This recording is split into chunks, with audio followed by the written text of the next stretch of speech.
Oke, salam sehat dari saya Ibu Meta Trihandayani. Saya harapkan kita semua dalam kondisi sehat-sehat. Materi kita kali ini yaitu berhubungan dengan masalah ekonomi dan sistem ekonomi sebagai salah satu cara untuk mengatasi masalah ekonomi tersebut. Oke, mari kita perhatikan bersama-sama permasalahan ekonomi. Ada dua aliran yang mengatakan masalah ekonomi ini dibedakan menjadi dua, ya, itu ada masalah ekonomi modern dan masalah ekonomi klasik. Yang pertama sekali kita lihat masalah ekonomi modern menurut Paul A. Samuelson. Yang pertama yaitu barang atau jasa apa yang harus diproduksi. Sebelum produsen melakukan kegiatan produksi, maka produsen harus melakukan kegiatan perencanaan atau planning. Berupa apa? Bisa berupa riset pasar atau penelitian pasar terhadap barang atau jasa apa yang dibutuhkan pada daerah tersebut. Oke. Yang kedua, bagaimana barang atau jasa diproduksi? Jadi untuk yang poin kedua ini, produsen harus mampu mengkombinasikan faktor-faktor produksi yang ada. Apa saja itu faktor produksinya? Ada sumber daya alam berupa hasil alam. Yang kedua adalah sumber daya manusia, yaitu tenaga kerja. Yang ketiga adalah sumber daya modal berupa uang dan teknologi atau mesin. Yang keempat adalah sumber daya kewirausahaan atau berupa keahlian manusia. Oke, jadi keempat faktor produksi tersebut harus benar-benar dapat dikombinasikan dengan baik untuk menciptakan barang atau jasa tersebut. Yang ketiga, untuk siapa barang atau jasa diproduksi. Jadi, setelah kegiatan produksi barang tersebut selesai, maka tahap selanjutnya adalah untuk pemasaran, ya. Tahap selanjutnya adalah pemasaran. Untuk siapakah barang atau jasa yang telah diproduksi tersebut, itu adalah poin ketiga. Oke, kemudian kita lihat bersama di sini ada masalah ekonomi di negara berkembang, ya. Masalah ekonomi negara berkembang ada yang pertama tingkat kemiskinan, yang dimana tingkat kemiskinan ini menduduki sekitar 60% di negara Indonesia. Oke. Yang kedua adanya tingkat keterbelakangan. Tingkat keterbelakangan ini identik dengan minimnya pendidikan di negara berkembang. Kemudian yang ketiga adanya tingkat pengangguran yang tinggi. Tingkat pengangguran tinggi ini berarti kita bisa definisikan bahwa seseorang yang sedang mencari pekerjaan atau yang tidak sama sekali bekerja. Kemudian, kekurangan modal untuk membuka atau memulai suatu usaha. Jadi, jikalau kita memiliki keahlian tetapi kita tidak memiliki modal, itu sama saja nihil, ya. Jadi, semua harus diimbangi antara sumber daya alam, sumber daya manusia, sumber daya modal, dan sumber daya kewirausahaan. Masalah ekonomi klasik dikemukakan oleh Adam Smith. Jadi tadi yang pertama adalah masalah ekonomi modern, Paul A. Samuelson. Kemudian masalah ekonomi klasik yaitu Adam Smith. Adam Smith mengatakan masalah ekonomi klasik ini dibedakan menjadi tiga, yaitu produksi, distribusi, dan konsumsi. Jadi produksi ini merupakan kegiatan menambah nilai guna suatu barang atau jasa, ya, itu produksi. Pelaku dari produksi disebut produsen. Yang kedua adalah distribusi. Setelah melakukan kegiatan produksi, maka barang tersebut disalurkan kepada konsumen, ya. Jadi, distribusi ini adalah kegiatan menyalurkan barang atau jasa. Pelaku distribusi disebut distributor. Yang ketiga adalah konsumsi. Sudah produksi, distribusi, maka tahap selanjutnya adalah konsumsi. Apa itu konsumsi? Kegiatan mengurangi nilai guna barang atau jasa. Ya, kegiatan mengurangi atau menghabiskan nilai guna barang atau jasa. Pelaku dari konsumsi disebut sebagai konsumen. Masalah ekonomi di negara maju, kita lihat tadi ada di negara berkembang dan ada di negara maju. Yang pertama yaitu tenaga kerja di negara berkembang masuk ke negara maju. Oke.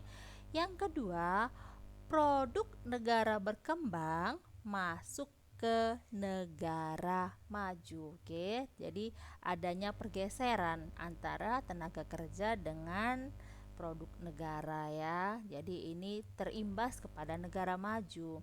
Selanjutnya, investasi negara maju masuk ke negara berkembang, dan yang terakhir adanya kerusakan lingkungan meningkat. Ini adalah masalah ekonomi yang ada di negara maju. Oke, berikutnya kita lihat yaitu pemecahan masalah ekonomi ya. Tadi sudah saya berikan pengantar bahwa sistem ekonomi itu adalah cara untuk memecahkan masalah ekonomi. Oke, sistem ekonomi yang pertama yaitu sistem ekonomi tradisional, tradisi. Oke, ciri-ciri dari sistem ekonomi tradisional. Yang pertama, kegiatan produksi, distribusi, dan konsumsi dilakukan sesuai tradisi. Berarti ini sifatnya adalah turun-temurun, berasal dari leluhur. Oke. Kemudian, usaha yang dilakukan pada sistem ekonomi tradisional itu semata-mata ya hanya untuk memenuhi kebutuhan pokok, bukan untuk dilakukan jual beli perdagangan, tetapi usaha mereka hanya untuk memenuhi kebutuhan hidup mereka sendiri. Yang ketiga, adanya sistem tukar menukar atau barter. Jadi sebagai contoh, keluarga A memiliki beras, sedangkan keluarga A membutuhkan sayur, dan keluarga B memiliki sayur, sedangkan keluarga B membutuhkan beras. Jadi mereka bisa saling menukar barang karena mereka saling membutuhkan. Itu adalah tukar menukar atau barter. Oke. Kemudian kehidupan masyarakat bersifat kekeluargaan. Untuk poin ini bisa juga menjadi kelebihan ya, menjadi kelebihan dari sistem ekonomi tradisional karena mereka memiliki rasa saling memiliki ya, saling memiliki. Sesama mereka tidak menganggap bahwa mereka itu adalah saingan, tidak, tetapi mereka menganggap mereka adalah keluarga. Kemudian teknologi dan produktivitas menurun. Ini juga menjadi kelemahan dari sistem ekonomi tradisional karena mereka sifatnya tertutup. Teknologi mereka masih rendah. Oke, ini adalah ciri atau sistem ekonomi tradisional. Oke, selanjutnya kita lihat bersama. Yang kedua adalah sistem ekonomi pasar atau kapitalisme atau liberalisme. Ini maksudnya adalah sistem pemilik modal pasar. Berarti yang di sini berperan adalah masyarakat atau yang memiliki modal yang besar. Oke, dipengaruhi oleh ajaran Adam Smith. Tadi kaum klasik ya, kaum klasik. Ciri-ciri dari sistem ekonomi pasar ini yang pertama adalah bahwa manusia atau masyarakat sifatnya ada sebagai homo economicus, manusia sebagai pelaku ekonomi. Oke. Hak milik pribadi diakui, jadi setiap individu bebas untuk memiliki alat-alat produksi yang ada. Kemudian kebebasan memiliki alat produksi dan modal. Oke, perekonomian diatur oleh pasar. Jadi kegiatan tawar-menawar itu mutlak karena mekanisme pasar, permintaan konsumen dan produsen. Kebebasan berusaha itu mutlak ya, tidak ada yang membatasi. Mereka bebas untuk berusaha, mereka bebas untuk melakukan kegiatan jual beli. Dan pemerintah netral dalam ekonomi. Pemerintah tidak ada campur tangan di dalam sistem ekonomi pasar. Oke. Karena pelakunya adalah sistem ekonomi pasar, yaitu masyarakat. Selanjutnya Kita lihat bersama, yaitu sistem ekonomi liberal dari kelemahannya. Oke, kelemahannya terjadinya persaingan yang tidak sehat karena sifatnya pelaku ekonomi ingin mencari keuntungan, ya, ingin mencari keuntungan. Berikutnya adalah distribusi pendapatan kekayaan tidak merata karena mereka saling ingin memiliki. Adanya monopoli, yaitu mono berarti satu kekuasaan, stabilitas ekonomi tidak terjamin. Adapun kebaikan atau kelebihan dari sistem ekonomi ini, setiap individu bebas mengatur kehidupan ekonomi sesuai bakat atau kemampuan. Kemudian adanya keinginan untuk maju, mendorong untuk maju. Produksi didasarkan kebutuhan pasar. Jadi sifat produksi barang lebih berkualitas, ya, lebih berkualitas. Kemudian kita lihat sistem ekonomi yang ketiga, yaitu sistem ekonomi terpusat atau komando, di mana sistem ekonomi ini pelakunya adalah mutlak pemerintah.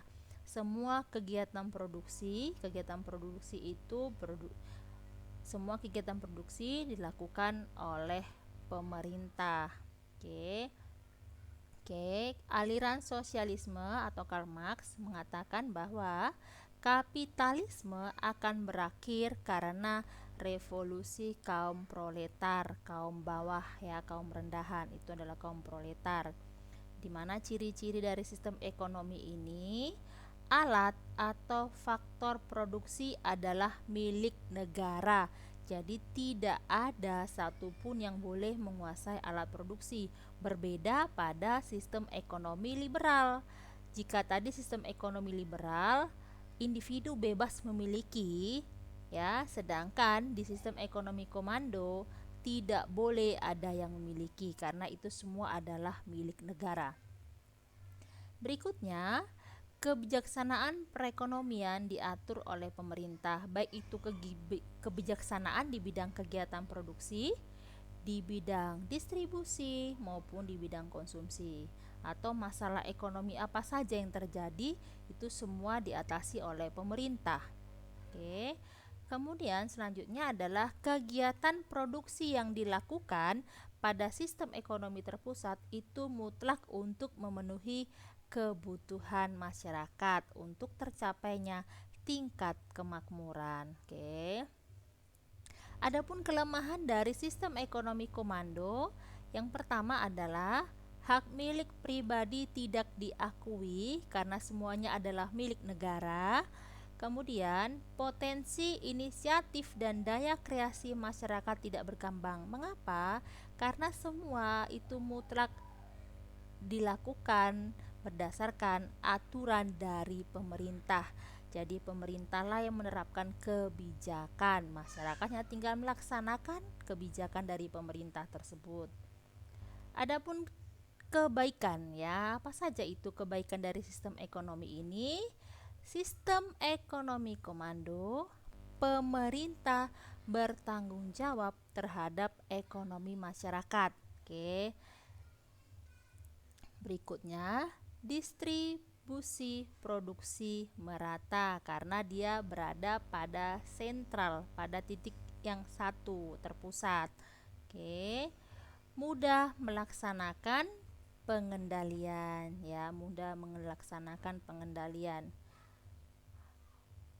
dan perencanaan terpusat. Jadi ini adalah beberapa kebaikan dari sistem ekonomi komando atau terpusat. Jadi yang pastinya setiap sistem ekonomi memiliki kelebihan dan kelemahan masing-masing. Selanjutnya adalah sistem ekonomi campuran, ya. Sistem ekonomi campuran itu adanya kombinasi dari berbagai sistem.